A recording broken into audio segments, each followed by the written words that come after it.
राधे राधे दोस्तों। आज की कहानी है महात्मा और मेंढक की टर। बहुत समय पहले की बात है। किसी गांव में मोहन नाम का एक किसान रहता था। वह बड़ा मेहनती व ईमानदार था। अपने अच्छे व्यवहार के कारण दूर दूर तक लोग उसे जानते थे और उसकी प्रशंसा करते थे। एक दिन जब देर शाम वह खेतों से काम कर लौट रहा था, तभी रास्ते में उसने कुछ लोगों को बातें करते सुना।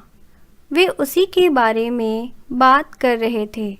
मोहन अपनी प्रशंसा सुनने के लिए उन्हें बिना बताए धीरे धीरे उनके पीछे चलने लगा। पर उसने उनकी बात सुनी तो पाया कि वे उसकी बुराई कर रहे थे। कोई कह रहा था कि मोहन घमंडी है, तो कोई कह रहा था कि सब जानते हैं कि वो अच्छा होने का दिखावा करता है।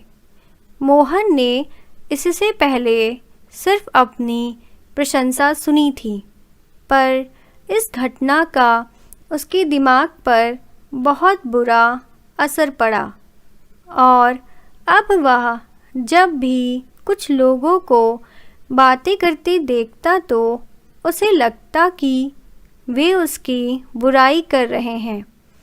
यहाँ तक कि अगर कोई उसकी तारीफ करता तो भी उसे लगता कि उसका मजाक उड़ाया जा रहा है। धीरे धीरे सभी महसूस करने लगे कि मोहन बदल गया है और उसकी पत्नी भी अपने पति के व्यवहार में आए बदलाव से दुखी रहने लगी। और एक दिन उसने पूछा, आजकल आप इतने परेशान क्यों रहते हैं? कृपया मुझे इसका कारण बताइए। मोहन ने उदास होते हुए उस दिन की बात बता दी।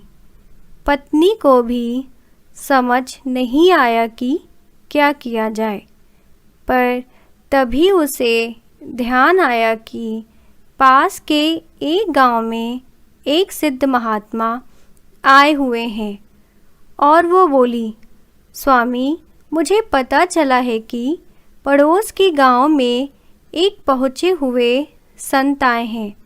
चलिए हम उनसे कोई समाधान पूछते हैं। अगले दिन वे महात्मा जी के शिविर में पहुँचे। मोहन ने सारी घटना बताई और बोला, गुरुजी, उस दिन के बाद से सभी मेरी बुराई और झूठी प्रशंसा करते हैं। कृपया मुझे बताइए कि मैं वापस अपनी साख कैसे बना सकता हूँ। महात्मा मोहन की समस्या समझ चुके थे।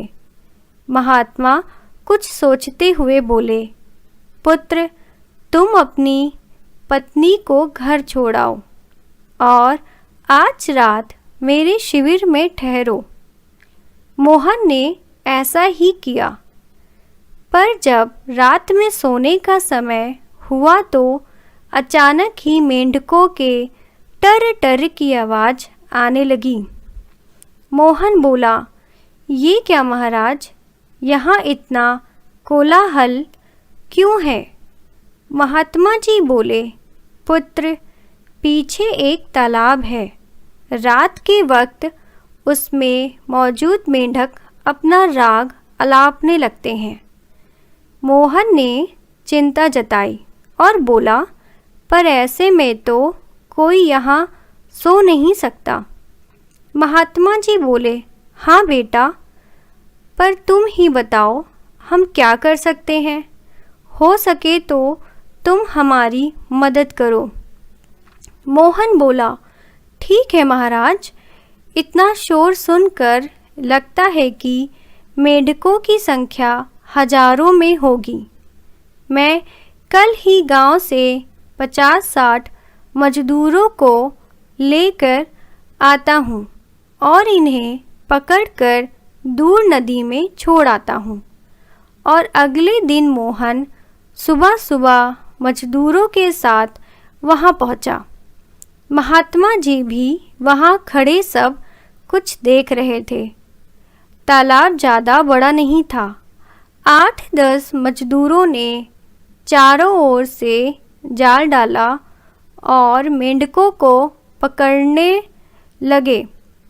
थोड़ी देर की ही मेहनत में सारी मेंढक पकड़ लिए गए।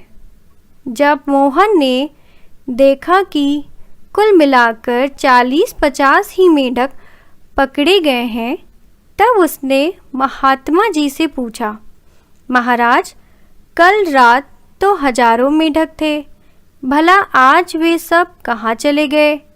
यहाँ तो बस मुट्ठी भर मेंढक ही बचे हैं। महात्मा गंभीर होते हुए बोले, कोई मेंढक कहीं नहीं गया। तुमने कल इन्हीं मेंढकों की आवाज़ सुनी थी। ये मुट्ठी भर मेंढक ही इतना शोर कर रहे थे कि लगा हजारों मेंढक टर टर कर रहे हैं। पुत्र, इसी प्रकार जब तुमने कुछ लोगों को अपनी बुराई करते सुना तो तुम भी यही गलती कर बैठे। तुम्हें लगा कि हर कोई तुम्हारी बुराई करता है, पर सच्चाई यह है कि बुराई करने वाले लोग मुट्ठी भर मेंढक के समान ही होते हैं। इसलिए अगली बार किसी को अपनी बुराई करते सुनना तो इतना याद रखना कि हो सकता है कि ये कुछ ही लोग हों जो ऐसा कर रहे हों। और इस बात को भी समझना कि भले तुम कितने ही अच्छे क्यों ना हो, ऐसे कुछ लोग होंगे ही होंगे जो तुम्हारी बुराई करेंगे। अब मोहन को अपनी गलती का एहसास हो चुका था। वह पुनः पुराना वाला मोहन बन चुका था। कहानी सुनने के लिए धन्यवाद। कृपया हमारे चैनल को सब्सक्राइब करना ना भूलें।